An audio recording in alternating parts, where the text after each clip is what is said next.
Yeah, yeah. Man, oh man, man. Man, oh.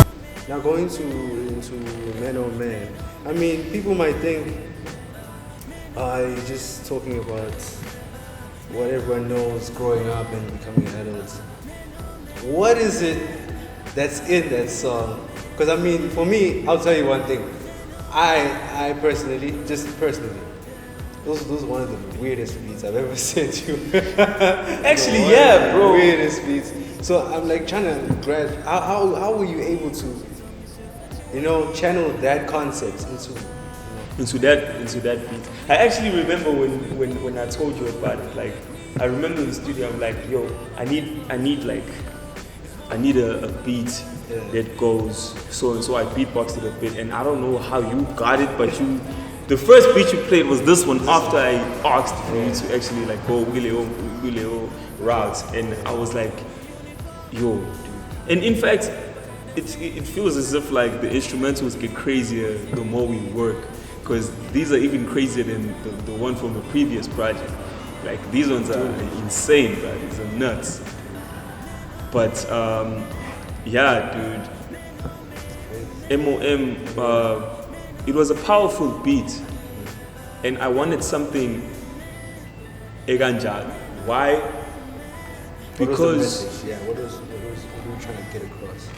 Because what I explained on the song, what I went through, I felt quite weak at that time to actually like be able to defend myself or defend my loved ones or my family, because at that time I was it was mad abusive at the crib. Like, my father was quite abusive of all of us, in fact, like mentally, emotionally, like verbally, and even physically. So it was hectic, bro. That's a part of my life that I shut out for a long while. So since this is like a personal project where I'm telling my life story, I wanted to actually like express that in some way, shape, or form. And I wanted people to feel or hear my anger through my voice.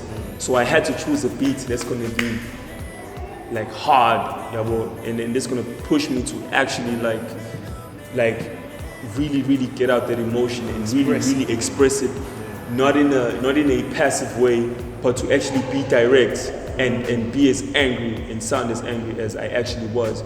Because when I started like tapping back to that emotion, that's like opening like a whole chamber, dude, of like a whole flood of emotions. And it also shocks me as well, like how I was able to tap back into that and be able to tell the whole story in just one song. That's like a deep, long story. That's like maybe like 4 or 5 years. Yeah.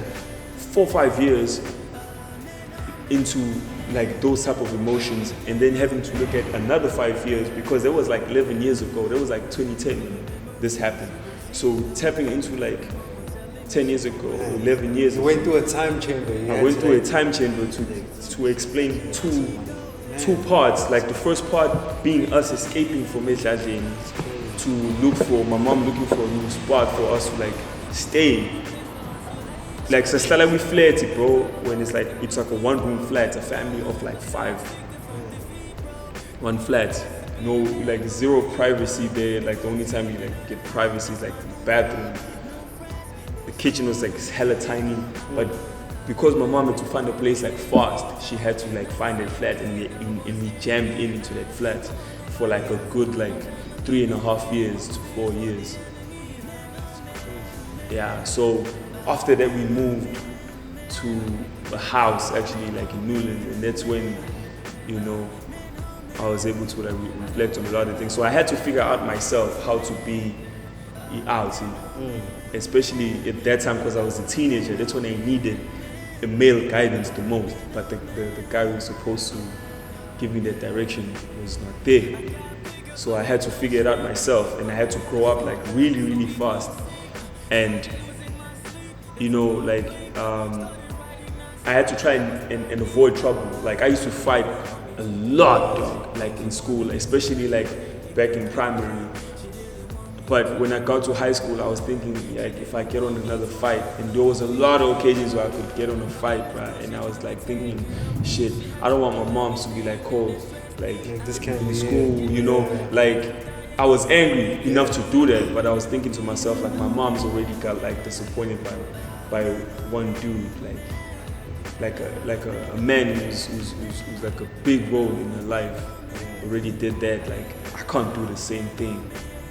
You know, so I was going over it, and I'm a teenager, dog. Like, I'm like 14, like trying to figure out job. So, yeah, man. Like, I had to really express that because it took a huge chunk of myself, having to get over that anger, having to let go of those things, and actually, like, you know, grow up to be the man I am today. So, I guess that's one of the things.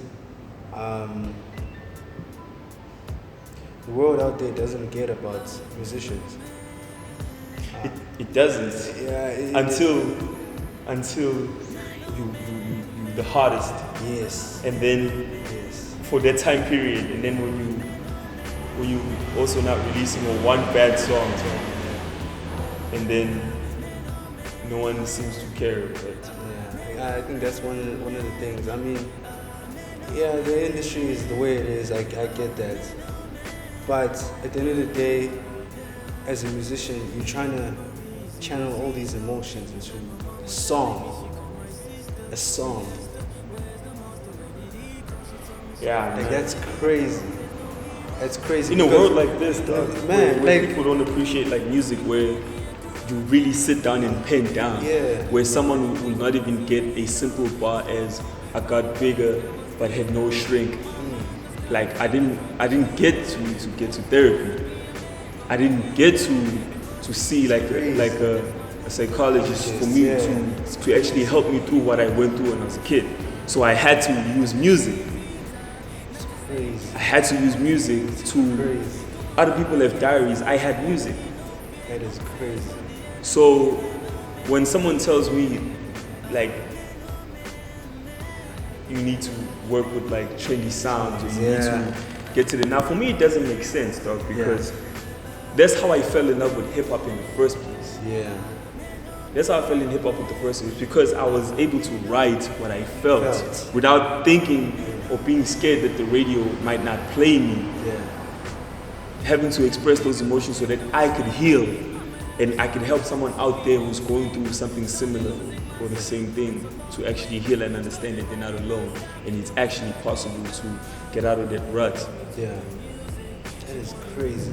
That's what we do as musicians. Yeah, I mean, That's what we do. It's crazy because we have to tap into these emotions, dog, and we have to be vulnerable. We have to be brave to do something like that. Yeah.